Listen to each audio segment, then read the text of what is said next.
So,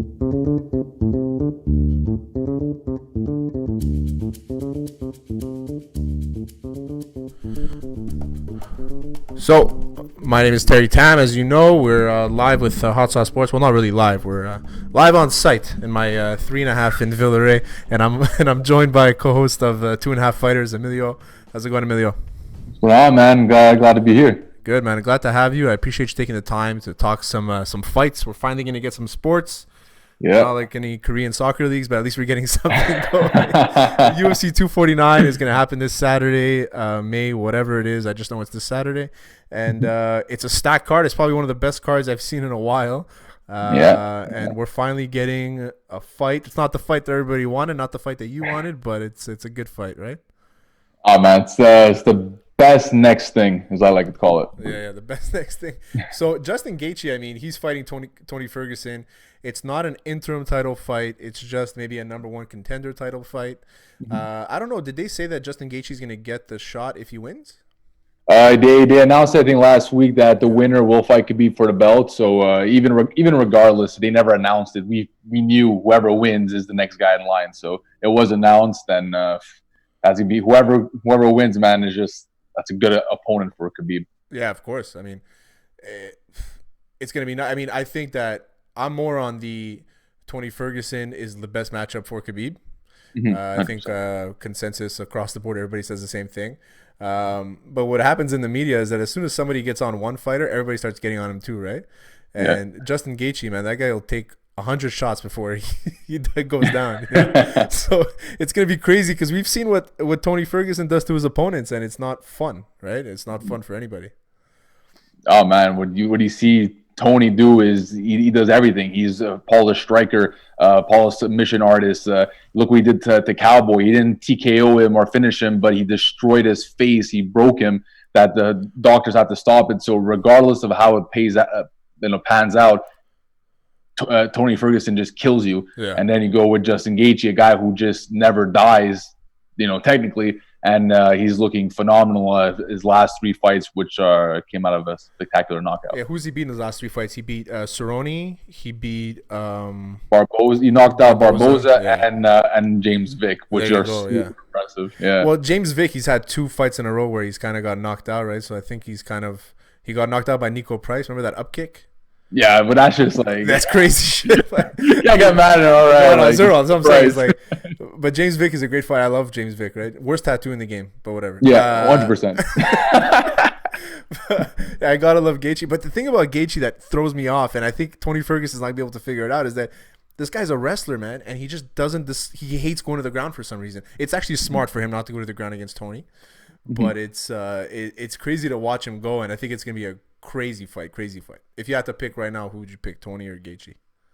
I picked Tony. There's so many reasons to pick Tony, but I could definitely see Justin winning it. But there's too many check marks on Ferguson's list than Justin's. And it's not like Tony Ferguson's coming off like a long layoff. He's fought in the last year, I think twice, right? He fought. Who did he fight? I'm losing my mind. Fought Cowboy and Showtime Pettis. That's it, yeah. And they're fighting on the card too. Yeah, exactly. They're fighting again on the card, and that's what I wanted to get to. And so, I mean, Tony, for me, he's not rusty. He's ready to go. I mean, we see all his crazy fucking workout videos, and you can't. I love the guy, man, and he's such a character. His hands are huge. Have you seen how big his hands are? Yeah, massive. Every time I look at it, I just look at his hands. I'm like, the guy is 155 pounds. Where he fights at 155, and his hands are bigger than freaking Ngannou's hands. Yeah, it's crazy. Weird. It throws me off. I'm like, what? I can only look at his hands, and he wears those stupid gloves. But he's interesting, and I can't wait for the fight. But there's another fight on this card that everybody wants to see is Cejudo's fighting Triple C. He's gonna be fighting for the belt. Why am I drawing a blank now? Against Dominic Cruz, Cruz, yeah. Well, I just watched the countdown too.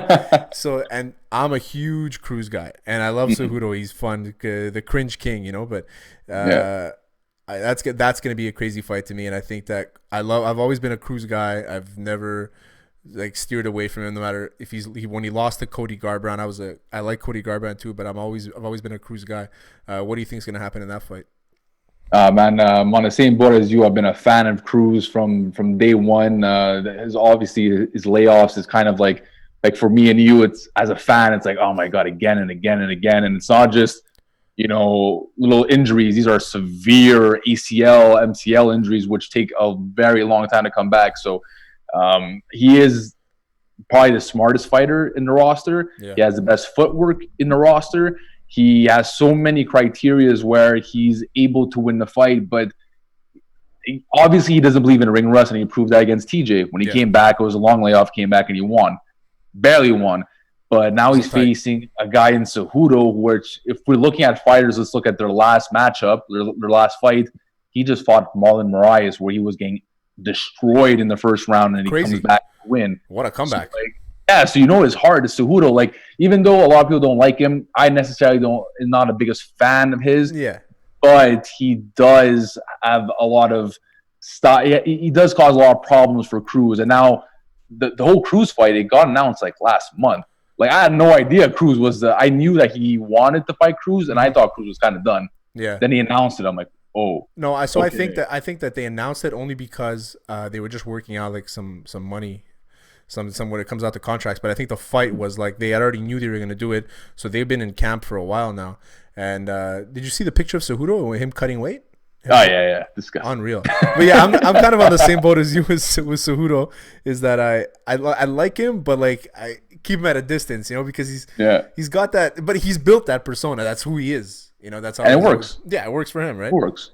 But I can't look at Cruz and say that Cruz is not going to have the upper hand in this one. I mean, Cejudo, he's beaten, to me, the best pound for pound in Demetrius Johnson. He beat TJ when TJ was probably jacked up off roids. Yeah. Well, he was, I think, He was. Yeah. So Cejudo's done it, and he beat Marlon Moraes, who was like really on the up, and he had a great first round. He just mentally checked out. And I think that if he had come back in that third round, Marlon Moraes, and just, okay, the second round, fuck it, I lost it, whatever. But if he had come back in the third round, he probably could have made a good fight out of it. It just sucks that mentally he got drained. But we're looking at it now, and Cejudo is the guy that Cruz is going to fight. And Cruz basically never lost his title. So to me, he's still the number one contender for sure. He's not just given that fight, and it's interesting to watch, and it's a good style because they're both good wrestlers. Cejudo uses his wrestling more than Cruz does. Cruz's boxing is really nasty, and he's really unorthodox. Yeah, and that's what's tricky. Like, we will go back with Cruz's fights. Like, obviously the Cody Garbrandt is a fight not to bring up, but we kind of have to, because he was working very well against Cody, and Cody kind of like embarrassed him footwork, but it was kind of like, and Dominic says it often, is with the cut. He got the big cut, and his intelligence kind of played more than what the fight was. Mm-hmm. He knew there's a cut. He knew judges would think of it. He knew the referees, so he was too smart for his own good. So he was trying to stay away from the cut, yeah. Exactly. So he was thinking about too many things. But then let's look at what we did to TJ. Let's look what we did to Mizugaki. Like we did to Uriah. Like, these are fights we have to look at with Cruz. Like, oh, let's not forget where this guy is. And now he has the ability to make Cejudo miss. He has the ability that he could like get Cejudo on, like, he could get him on an emotional roller coaster ride, and which I think Cruz does that to a lot of these fighters with big egos and emotions, which we do see with Cejudo. So I'm on it with you. And the fight against TJ was so tight, and it was weird because it was the first time you ever see a tight fight, championship fight, where the belt switches hands. Yeah, and it was so tight, and TJ was like, a lot of people said TJ won that fight. I thought Cruz won. I think I made a couple bucks off my buddy on that one too. But just to say, is that it's so tight, right? In that weight class, everybody's so close together. You can take them all. TJ, Cejudo, Cody, Marlon Moraes, Cruz. You can take them all, put them in a fucking swimming pool and see what comes out. It's pretty much even, right? Yeah. And it's a good weight class, and I like what Cruz has brought into that weight class, where he's probably the biggest asshole in the world, but he's such a good fighter that you want to see him fight, and I'm excited. I think I'm more excited for that one than I am the Ferguson Gaethje fight, just because I've always been on Cruz's nuts, always. Yeah. He's very impressive, and he's so intelligent, but like you said, sometimes it's to your detriment if you're overthinking. It's happened to GSP a few times too. Unfortunately he never lost because of it, but where you overthink and you try to beat the judges, and that's what it comes down to. But I mean, I'm jonesing for this fight because I haven't been able to train. I haven't been in the gym. Oh yeah. You know, like I just got back into boxing like a couple months before the pandemic hit, so I was getting into it. Jiu-jitsu, fuck, I haven't seen the mats in a couple months, so I'm getting a little losing my mind. What about you? Oh man, like you see right now, man, I'm rocking the kick fit gear because I'm gonna go train right after this, man. I'm gonna go for a run. I gotta do something, and like you said before this pandemic, you know, I was in the gym like almost 6 times a week.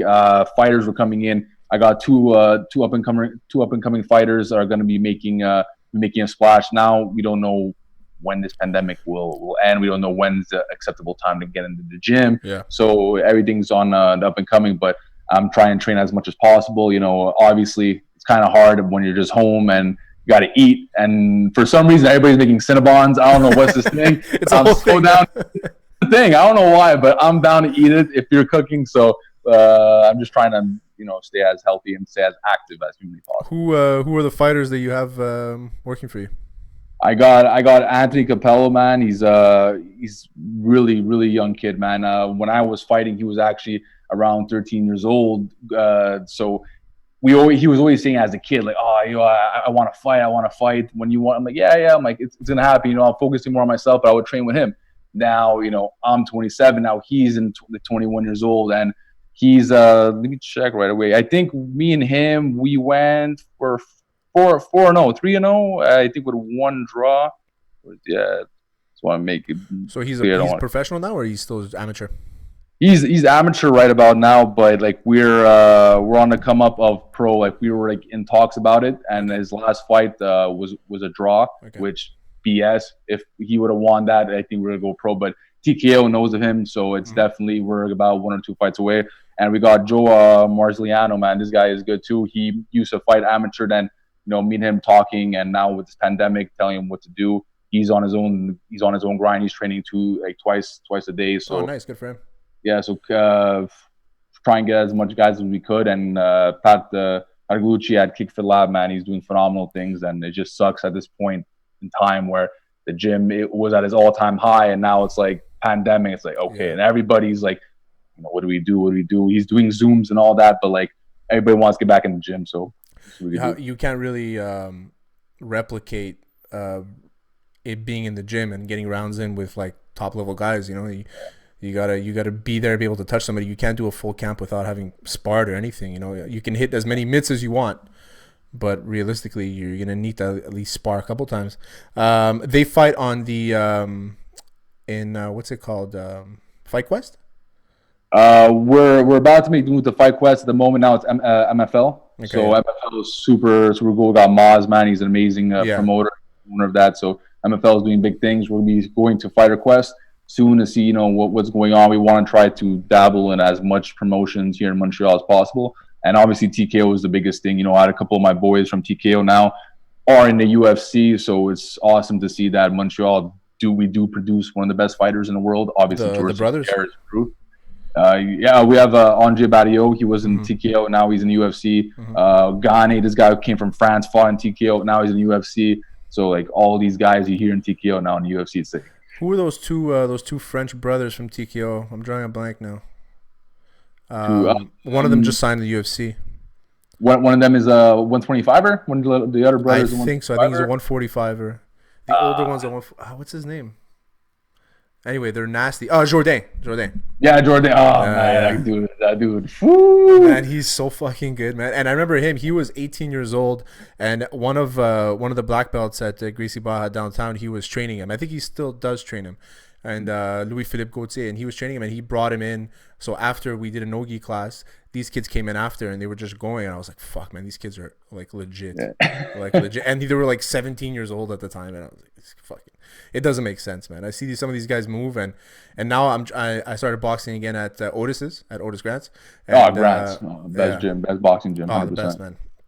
And I started to get back into it. My buddy's, he coaches the amateurs there, so he got me in to do some of his classes, and just watching some of these young kids like hit mitts with Otis and hitting the bag, and it's like, I'm 33 and I want to get back into it now. Just you know, I just want to start fucking going at it. But I'll stick with jiu-jitsu for now. It keeps my brain in check. That's all it is. Yeah, I get 100%. back pain, knee pains, and neck pains. I'll take over brain. I'll take over being slow and not being able to speak. 100%. Yeah, but I'm excited for this weekend, man. It's gonna scratch an itch for sure. I don't know who I'm gonna watch it with. I'll probably just end up watching it alone. But yeah. So other fights on that card, you have Cerrone and Pettis, the second one. The first one was crazy. So the second one's gonna be probably just as crazy. Yeah, this one is a bit different now because you had, like, at that time, you had Pettis, which was climbing up to title contention. He just knocked out Lozon, knocked out Cowboy, submitted Henderson. Like, that was like the Showtime Pettis of like prime time level, best Pettis in the world. When Cerrone 2 was like, Cerrone's always a roller coaster ride, but after that loss came back, now we're facing both guys who are kind of like downhill, which I hate to say because I'm a big fan of Pettis and a big fan of Cerrone. These guys are now both on the downhill. Well, Cerrone has guys like 9 losses in his last 11 fights or something like that. So and they're vicious knockouts. Yeah. Look at Conor. Look what happened at Ferguson. Look what happened to Gaethje. Like, he got destroyed by these guys. It's like, wow, like, maybe you're thinking about retiring and then he gets an interview. I want to be the first fighter that fights 3 times in 8 days. You're like, what? This guy's like, fucked, man. He's fucked. Like, what? Doesn't make any sense. And the same thing with Pettis. Like, Pettis, like, knocked out Thompson, the first guy to do it. Ooh, and then great fight against Ferguson. He knocked him down, like, broke his hand. Like, it's so many variables. And he lost against Diaz. It's like, he's up and down too. So it's an interesting fight to see where they're at physically and mentally. Yeah. Well, Pettis, I find that he's kind of tied up to who his opponent's going to be. And so if he matches up well against the opponent, chances are he'll beat him.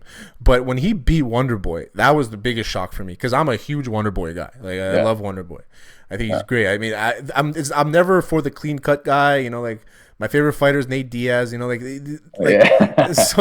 I'm never for that clean guy that doesn't swear and shit. But he's for something about Wonderboy, man. I'm a big fan of him. And when he got knocked out by Pettis, it was shocking to me. It was more shocking to me than when Rose knocked out Joanna. You know what I mean? Because I held Wonderboy to such a high standard, and Pettis, he's like a 500 fighter. Like he's win 2, lose 1, or win 1, lose 2, and then Cerrone's kind of at that same level. So that's why I love this fight because they're both on the same path, like you said. Maybe they're both trending downwards, but this is a fight that might be able to put Pettis a little high. I think Cerrone's plateaued, and I don't think he's going to get any better than what he's done so far. Well, you saw, like, mentally too, right? Like, you saw with the whole like Conor thing, and that was the biggest thing. Everyone, like, the check marks, like, it was Cowboy. Cowboy had more checks than Conor. If you brought him to the ground, everyone was talking about submission, and then you just saw, like, when they're both in the octagon, you saw, like, Cowboy he's that type of fighter. Like, him and BJ are the type of fighters that if they're in the locker room before the fight and you're like, you know what, I'm not really down. Like, they won't show up. There's not even a snap in the fight. Like, they'll show up. It's like, okay, I'm not down. Yeah. I don't want this. So that's always the thing about Cowboy. Yeah, it's just about money, right? And the fact that they say they love it, which I believe he loves this game more than anything in the world. But it's that mental aspect which didn't plateau him to become a champion. Yeah. And when you talk about that mental aspect, how many fighters actually have the balls to say that they're out of it mentally? And when we saw in the news this week, Robert Whittaker coming out and saying that the reason why he pulled out of the last fight was because he was drained. He couldn't do it anymore. And we all thought it was because of a family issue and whatever they released. He's like, no, that was bullshit. He's like, I just couldn't do it. And it's good on him, because a lot of guys, you don't want them to become like BJ Penn where they're just fighting to fight and just getting knocked out all the time. But like BJ Penn, it's such a fall from grace, I guess, right? I mean, we're seeing what's happening with him. So good on Robert Whittaker, the former champ, such a great fighter too. I love that guy. And it's just hopefully that some of these fighters look at him and say, you know what, if I don't want to fight, I don't have to fight. You know what I mean? Like, it's not just about the money at some point. And I think Cerrone, chases the adrenaline, man. Yeah. But he's burning the candle at both ends. So I don't know if it's gonna last long for him.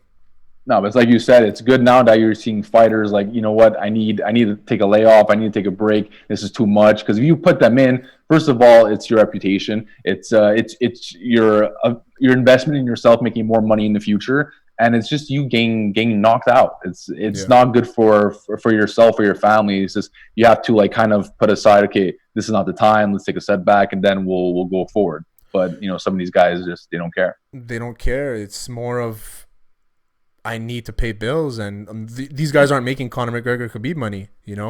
They're making. I mean, up until the Diaz McGregor fight, Diaz was on a 2020 contract. Yeah, like maybe 40K a year, 40K a fight, hopefully. And the guy was one of the biggest names in the fucking UFC.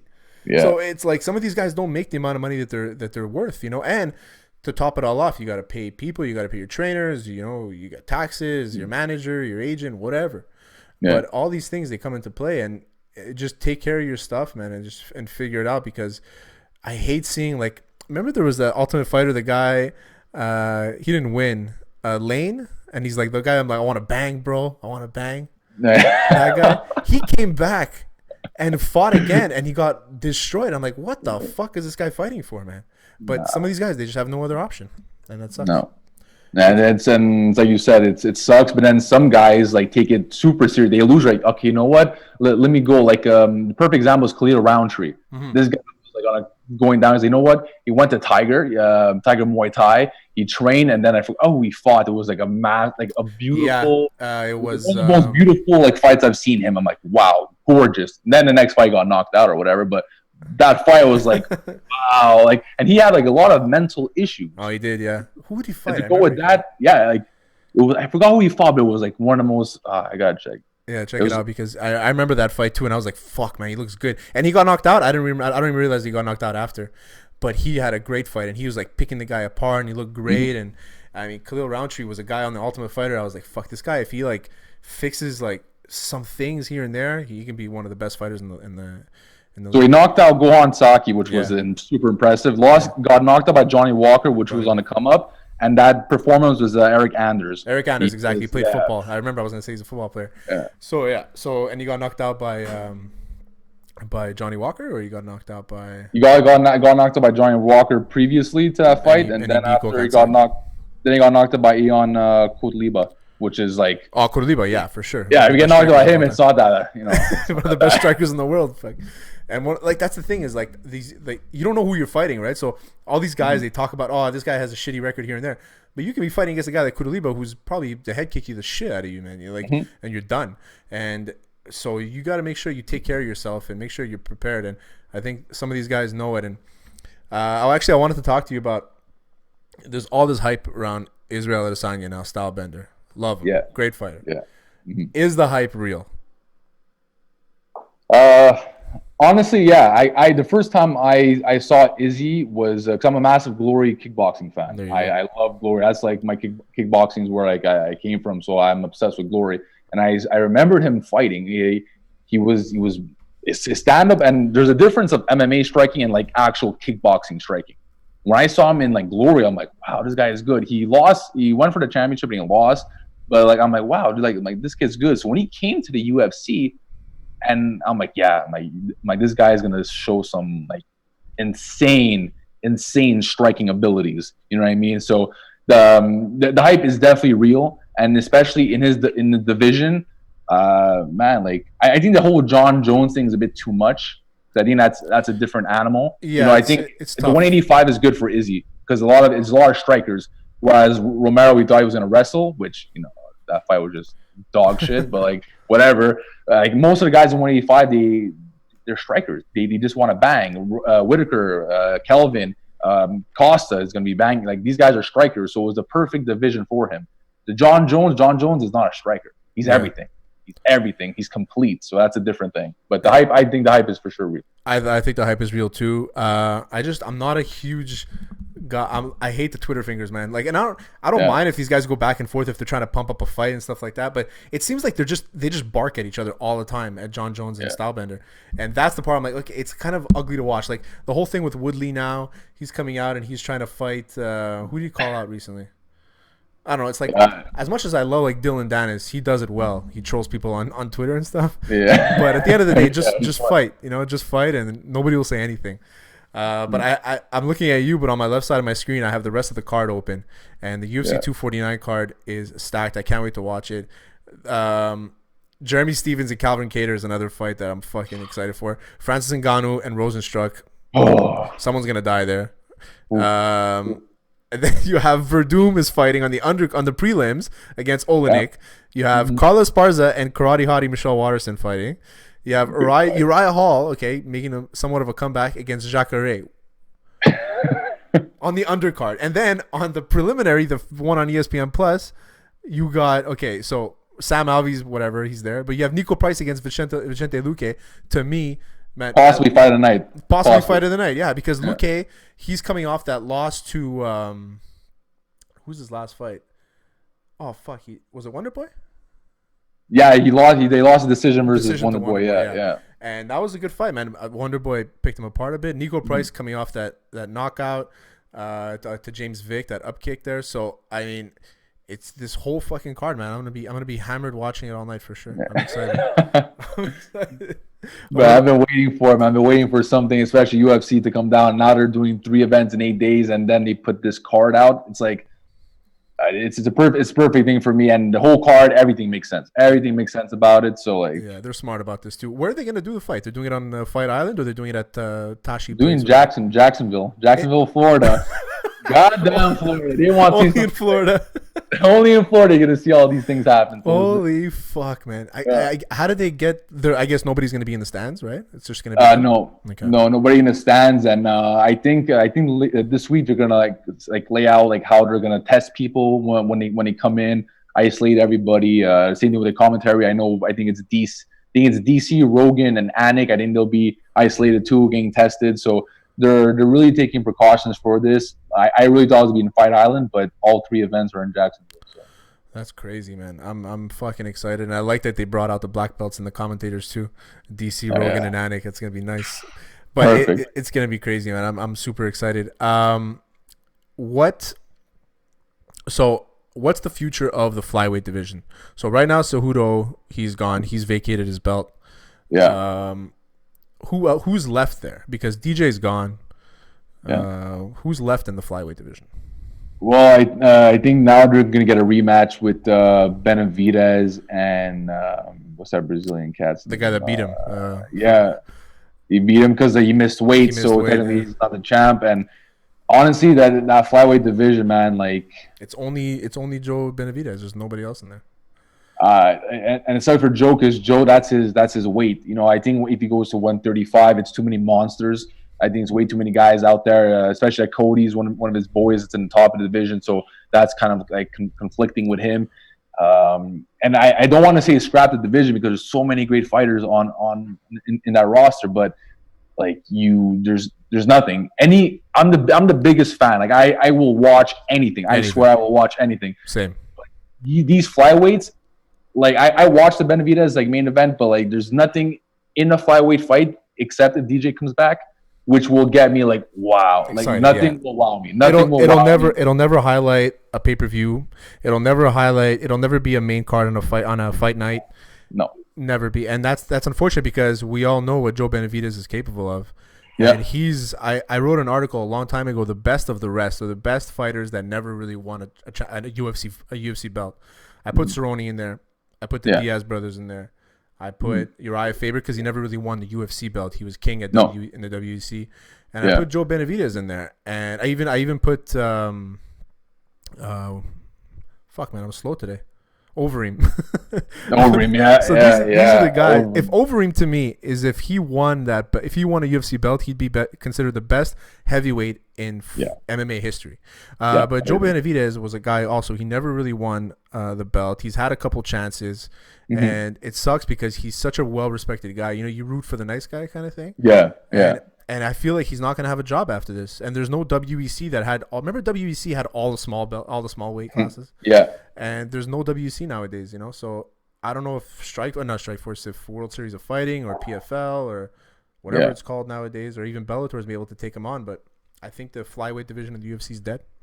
No, I completely agree with you on that. And with Joe, like, a lot of fighters after like the commentary, like we saw like Cruz, DC, like these are like really like guys you want to hear. Like now I just said DC and Joe Rogan. It's like, whoa. If I told you that 5 years ago, you're like, what? I don't want to see DC and Rogan. Like, what? No. But like you don't see like Joe Benavidez as a commentator. You don't see him as a color commentator or anything like that. Like he doesn't really give you any edge or any like kind of excitement. And with the 125, like even with PFL, like, is there any like top 125ers that like Joe could like go with in the tournament? Like not really. Like I don't know what he could do. And like you feel the UFC is pushing him to be a champ.